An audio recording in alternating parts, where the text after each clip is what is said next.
This is episode 2 of my Essential Information series. This one is going to deal with cooking on a kerosene stove in a grid down situation.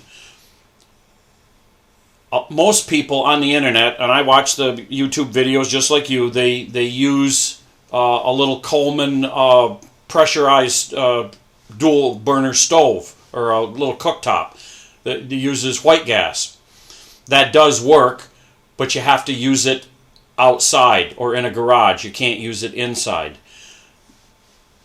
If you look hard enough, you can probably find one that is kerosene, but they're harder to get going. Forgot to mention the Coleman stoves that use these propane fuel tanks. Now, a lot of you have those because they are convenient, they start fast, but again, you have to use them outdoors. And the one bad feature of these, they're not refillable, not without some specialized equipment to hook off a big tank.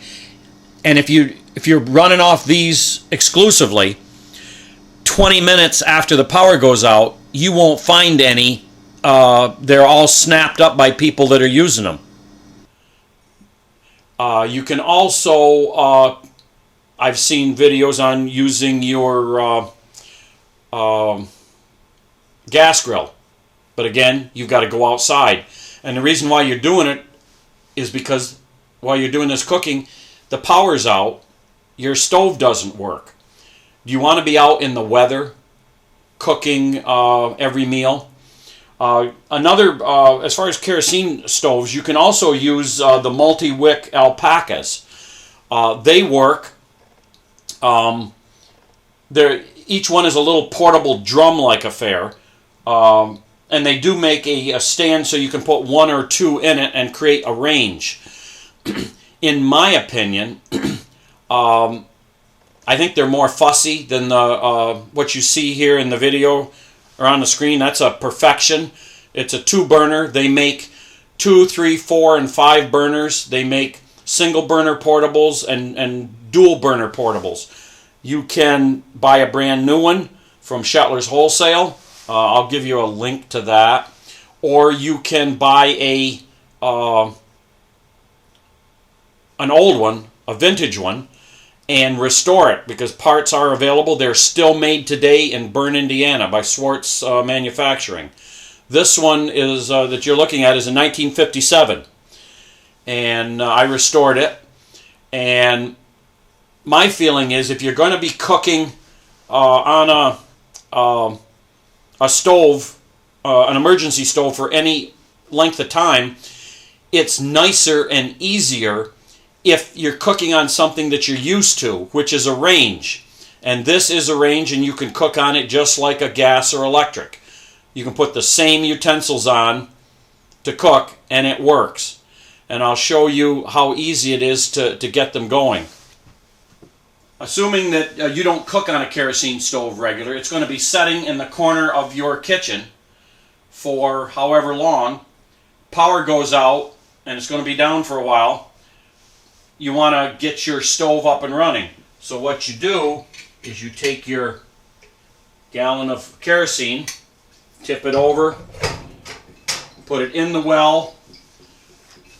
It will fill the burners, and assuming that your wicks are dry, give it 10 minutes to soak up before you can light it. Now there is a process to getting these stoves running. I'll explain it to you. First off, you have to remove the chimney. Set that down. Then you've got this little guide. This is a flame spreader. You remove that. Then you take your Perfection wick cleaner, turn your wick up, put it on, and bring it up just until you can feel it digging. This is cleaning the wick.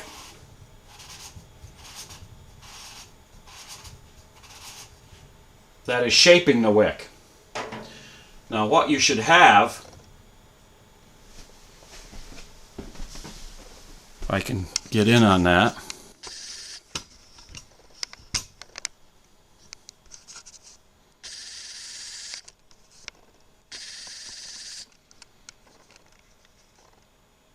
is a chisel point wick.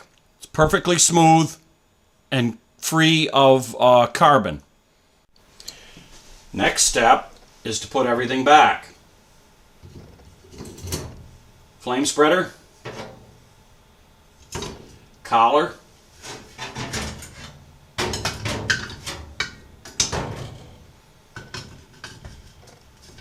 and your chimney. Now, taking your Burns-O-Matic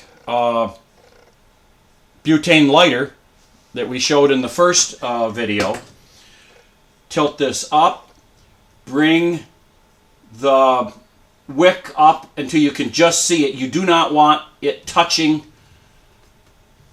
the flame spreader. This is not a heater. You got to bring it down until you can just see it.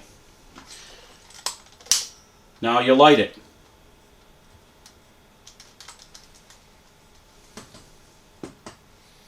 And get it going.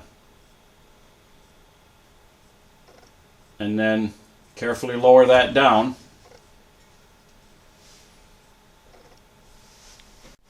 Now what you're going to see is a yellow flame going all the way around the burner. And when it gets all the way around, then you'll be able to adjust it. Let's see if we can take a look from up on top.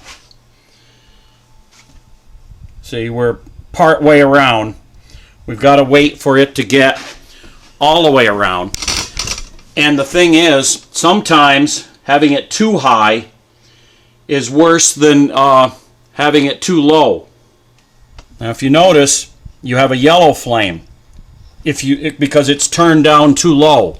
So just keep watch, and as I turn it up, it will go blue. And as we look through the window, we'll see a nice blue flame. Now what you have here is what's called a low blue flame. And as you turn it up, you get what we call a high blue flame. And then for absolute maximum, you can see the yellow start to show. You can take it up a little bit more. That is maximum. And there's a lot of heat coming out of that thing. I wanted to show you how much temperature was coming out of the thing, but if you notice, it maxes out at 572 degrees, and the thing shuts off. So it is very hot. Okay, while we're waiting for that water to boil, there's a couple things I wanted to go over. If you get kerosene on your hands, what I recommend is something like this Germex Moisturizing Aloe Hand Sanitizer. Now, any hand sanitizer will remove kerosene smell from your hands, but it dries your hands out, so I like the aloe moisturizing version, and the Germex is not scented, which I prefer. The other thing is, if you're going to use these stoves a lot, you need spare wicks. These are what the wicks look like. There's no tails. And they're pre-burnt, and so they're ready to just drop in. And what the boxes look like are this. 331X inner flow wick, because there's 3 plies. And they're made by Swartz Manufacturing in Bern, Indiana. Now, from Shetler's Wholesale, that I'll get you the link to, I mean, there's their 2018 catalog. There is all the stoves, the portables, and the big ranges on the left. On the right, you've got replacement cooktops. Over here, you've got ovens that will set on top of the burners, and they work very, very well.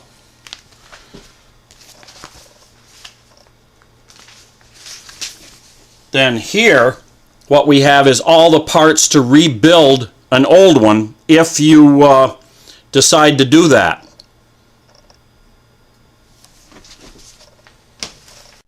Our water is beginning to bubble a little bit, so while we're still waiting for it to boil, these are about 7,500, 8,000 BTU burners. They're not the biggest things in the world, but they will work. And being able to cook on a regular range instead of going out in the weather and working on a little portable, it makes life so much easier, especially during any kind of a grid down disaster. And of course, if you've seen my video on making the pulled pork, it's the perfect stove to turn on low and let it run all day to get your pork butt cooked.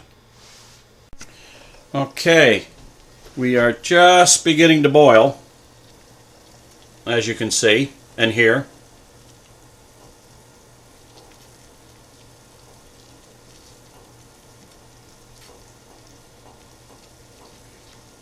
So the principle of these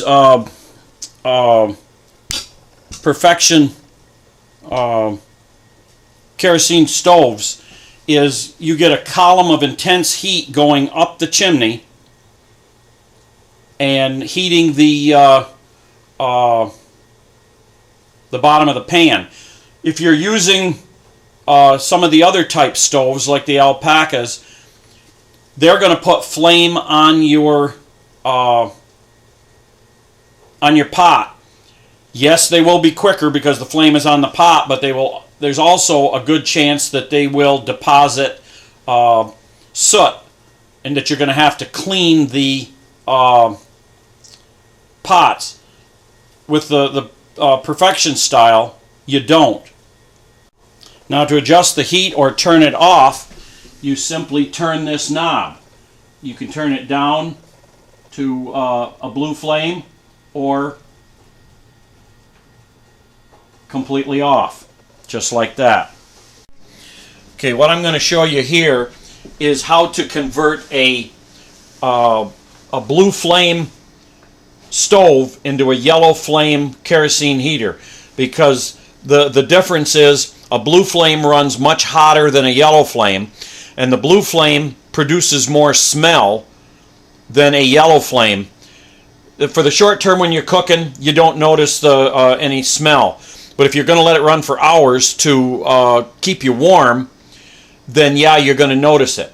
So we did extensive testing, and we found that the yellow flame heaters, because the flame is a lower temperature, does not produce the objectionable smell. So here's how you do it. You take your chimney off. Got your collar. Here's the blue flame spreader. And what you're going to do is you're going to replace it with the flame spreader from a Perfection heater. There's the difference. So, we'll set that one down. We'll drop this one in place. Put the collar back on. Put the chimney back on.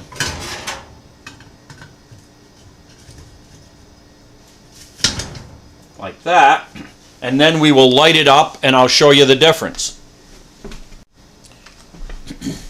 Okay, we'll take our little light out of here and raise the wick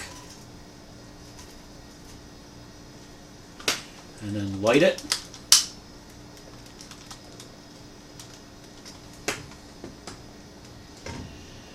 Carefully set that down.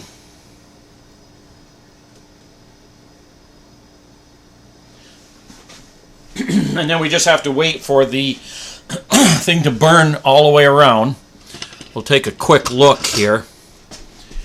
You can see that it's very yellow. Take a look on top as it's going around. It's very yellow, which is what you want. You can see it's very yellow. We'll take a look at up top. All you see is a yellow ring of fire. That'll kind of give you an idea of what you got. You got flames all the way around it, and it's looking good, burning good. And what you've got now, instead of a 7,500, 8,000 BTU cooking burner, you've got a 5,800 BTU heater. And with the wick trimmed like we saw earlier, you get a perfect ring of fire around the flame spreader, just like the modern 22,000 round heaters. And then you've got basically a miniature version of that. And I've tested it, and it's about 5,800, and it will be an alternative to heat your house. And you can, if you want to change it back to cook, all you have to do is shut it down, let it cool, swap out the flame spreader, and you're back in business. So anyway, there you go. I've shown you how to set up your stove, how to cook on it, how to clean the wick, how to turn it into a heater. I guess the only thing would be how do you put it away? And that would be, you take your tank out, like we've done right there. You come around here, and on the side there is a drain plug. You take the drain plug out, drain the kerosene back into the bottle, and the thing will set for months or years. Or you can use it for canning or long-term cooking, because it's actually more economical than propane or natural gas for long-term cooking, 4, 5, 6 hours, like with my pulled pork video. So I hope you learned something. I hope you enjoyed it. There'll be at least one more essential information video coming up, and stay tuned.